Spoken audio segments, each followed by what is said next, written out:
প্রখ্যাত সাধকের সিদ্ধি লাভ করা পীঠ হিসাবে পরিচিত বীরভূমে তারাপীঠ। বৈশিষ্ট্যমুনি থেকে শুরু করে সাধক বামাক্ষ্যাপার প্রসঙ্গ ঐতিহ্যবাহী তারাপীঠ যে মানুষগণ শুধু ভক্তির টানে আসে তা কিন্তু নয়। ভারত সহ বিশ্বের বিভিন্ন স্থান থেকে ইতিহাসের টানে ছুটে আসে অনেক লোক। দেবীর আবির্ভাবেও অলৌকিক কাহিনী রয়েছে তারাপীঠের সঙ্গে। কথিত আছে ব্রহ্মার সপ্তম পুত্র বৈশিষ্ট্যমুনি, তিনি সপ্তঋষিদের মধ্যে এক। বীরভূমের এই শ্মশান সংলগ্ন স্থানে তিনি মাতৃ আরাধনা আরম্ভ করেন। তারাপীঠে সন্তুষ্ট হয়ে দেবী দুর্গা দেখা দেন। মাতৃগর্ভে জন্ম হয়নি বলে বর হিসাবে বৈশিষ্ট্যমুনি দেবীকে মাতৃরূপে দেখা দেবার নিবেদন করেছিলেন।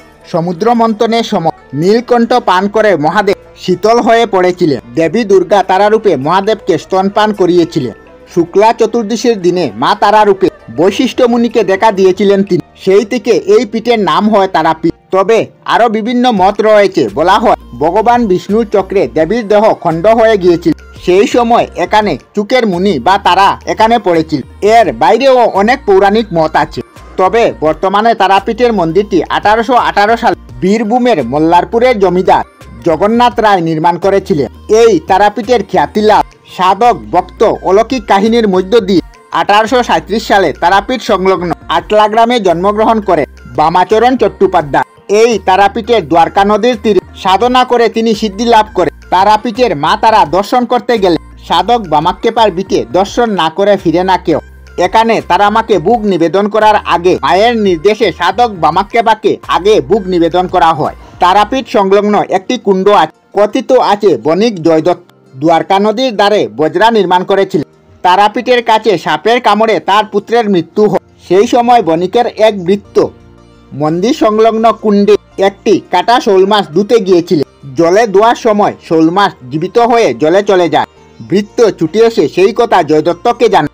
শুনেই তিনি তার মৃত পুত্রকে সেই স্থানে স্নান করাতেই জীবিত হয়ে উঠে এবং জয় মা তারা বলে চিৎকার করতে থাকে। এই ঘটনার পর থেকে এই কুণ্ডের নাম হয় জীবিত কুণ্ড।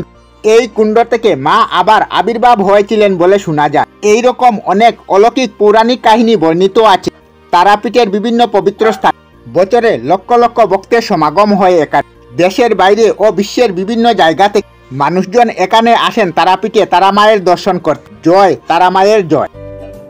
আমরা আমাদের চ্যানেলে সব ধরনের ভিডিও আপলোড করি, যেমন ব্লগ, নিউজ, কুকিং ভিডিও, ধার্মিক আলোচনা ইত্যাদি। যদি আপনারা এই ধরনের ভিডিও দেখতে পছন্দ করেন তাহলে এই চ্যানেলটি নিশ্চয়ই সাবস্ক্রাইব করবেন। আমি আপনাদের সাথে বিদায়ক না, আজকের মতো বিদায় নিলাম। আর ভিডিওটি ভালো লাগে লাইক, শেয়ার ও কমেন্ট করবেন।